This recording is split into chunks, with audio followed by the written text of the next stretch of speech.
4, 3, 2, 1.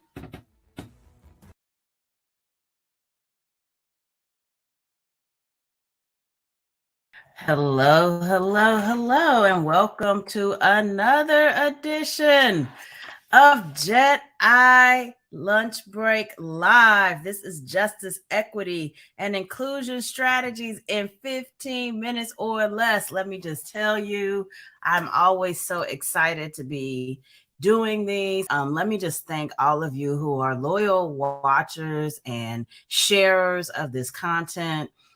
It has really been amazing to get so much positive feedback and to hopefully help to enhance some of the things that you are seeing and experiencing in your workplace.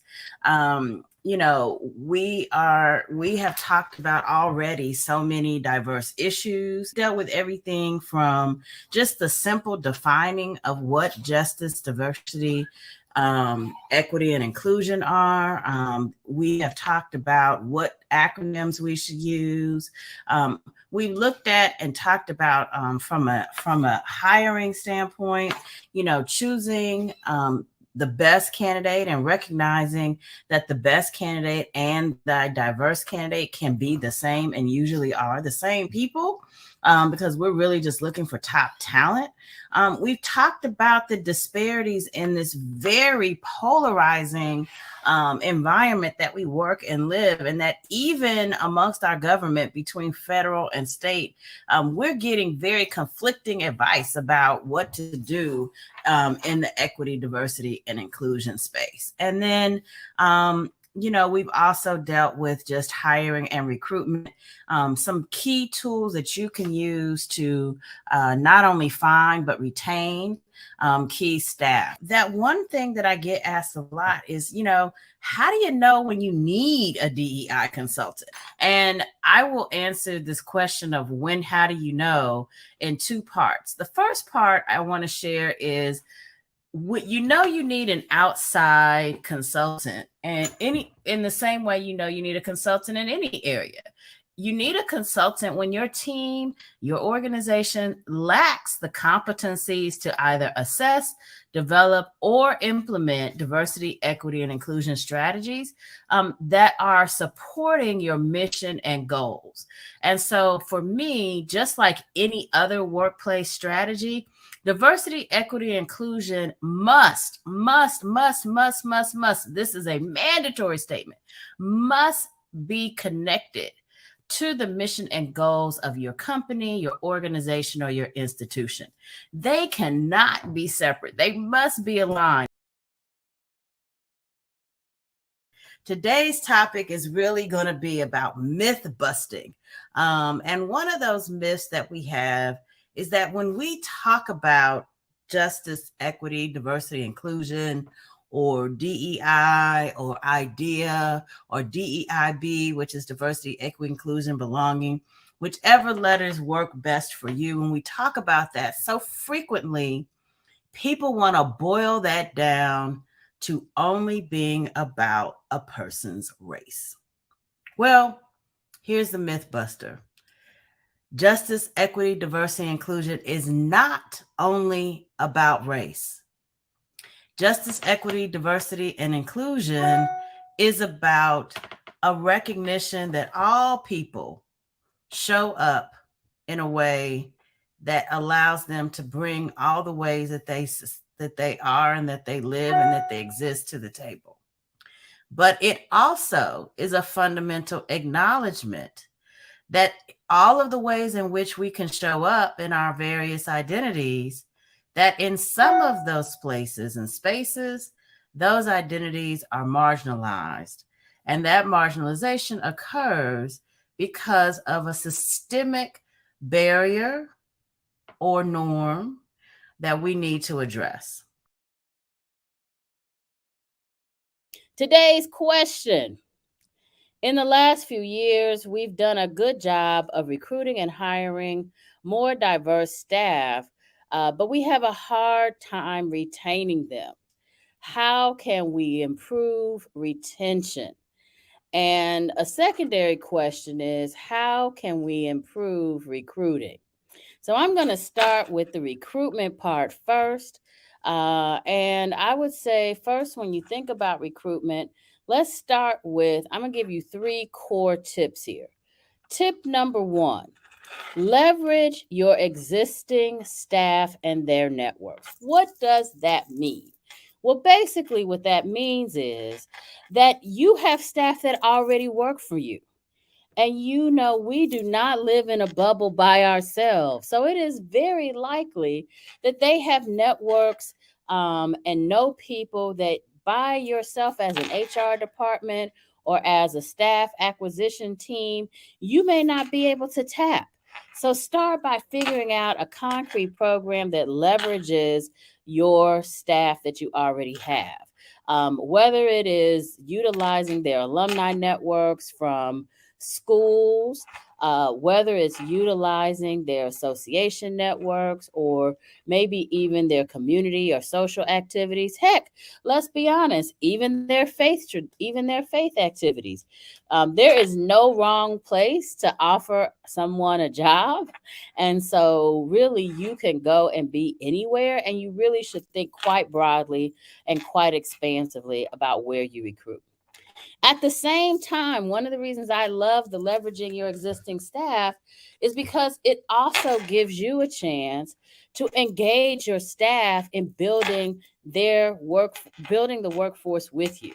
It creates an opportunity that they're not just their day to day, whether it's a 9 to 5 or other business hours, but that their opinion is valued in how you're building your organization, business, or institution, that they are a valued employee and you want to get more people who represent the kinds of spaces and places that they represent. And so it's an excellent opportunity to also create a sense of belonging, to challenge people creatively, and basically just build relationships overall. The second tip on the recruiting side is build relationship with association. Every single industry has minority associations, has affinity associations of all ilks, and even within the larger associations, have groups and clusters of folks who have specific identities. What kind of relationship are you building with them? Last week, what I really wanted to focus on are people who are in that job search space and giving them some tips, because sometimes from the outside looking in, it's hard to know what to believe. And as we're in the middle of a job search process, let's face it, everybody has on their best foot, right? Everybody from you as an applicant to companies and organizations, they want you to see the best of them. And I'll be honest and say, if they're really smart, they want you to see the aspiration of who they hope to be. And I suspect that as a job seeker, you may be doing the exact same thing. So what does that mean? What it means is, last week I shared with you three quick things that you can look at. So if you missed that, check the videos out. But a quick recap is, number one, whether or not there is a public facing diversity, equity, and inclusion statement. And remember, I use J.E.D.I here, which is justice, equity, diversity, inclusion. Other firms may use DEI. You may also see DEIA, DEIB. As long as it is a statement that refers to some level of equity and inclusion, and it is public facing, I suggest that you read it and check and see if it includes specific commitments and strategies that the institution is doing to address equity or acknowledge systemic oppression. Number two, see who manages the DEI work, whether or not they have a separate individual or team of individuals who are doing that work. I would suggest that if it is a large institution in particular, you want to make sure that it is a team. large institutions being anything over 150 or above. But the most important thing is not only whether or not they have a person and or team, but who does that report to, and is it a separate vertical? Specifically, is it a separate vertical from human resources? Because DEI is more than just human resources. It is about workplace culture, and it should be a part of every single part of an organizational process or a company's business. And if it reports to HR, it means that they only see it as relates to talent and not see it as it relates to systems and culture. And then finally, you want to look at how the company is spending its resources. You want to ask about whether or not they have an employee resource group, ongoing training around DEI issues and topics, and whether or not there's an intentional professional development program and mentoring program.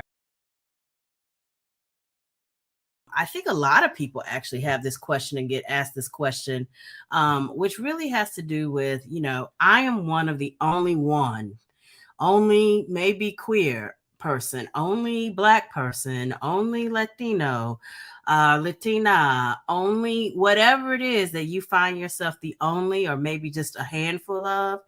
And you want to figure out how to better improve your space, how to navigate your space, how to ensure that you are contributing to a collective or inclusive environment. Let's just first of all start with the overall message, and that is in creating inclusive environments are a team sport that require a conscientious, or what I like to refer to as an intentional effort from everyone who is in the space. Any and everyone can help be responsible and contribute to creating an inclusive environment. So, what are some of the things that you can do? And let's just go through a few quick suggestions here. First and foremost, recognize and value diversity. It is important just to create an environment where unique perspectives, experiences, and contributions are frankly just acknowledged, and just as importantly as acknowledged, appreciated. Now, acknowledgement and appreciation do not denote agreement. So that's not what I'm saying. I'm not saying that you create an environment where everybody just agrees with everybody says. No, that would not be productive in anybody's space. But you can acknowledge, you can make sure that you're creating an environment where thoughts are actually listened to and thoughtfully considered and appreciated for them bringing forth an idea. The emphasis here is to create an environment where you value different perspectives in the hopes and with the impact of having better and in better group outcomes.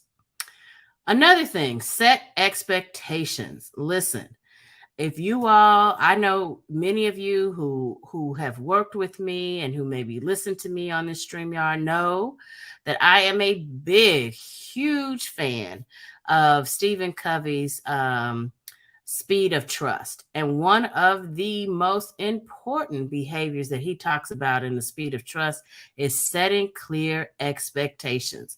This is establishing ground rules that help people to know what the boundaries are of the environment that they're in.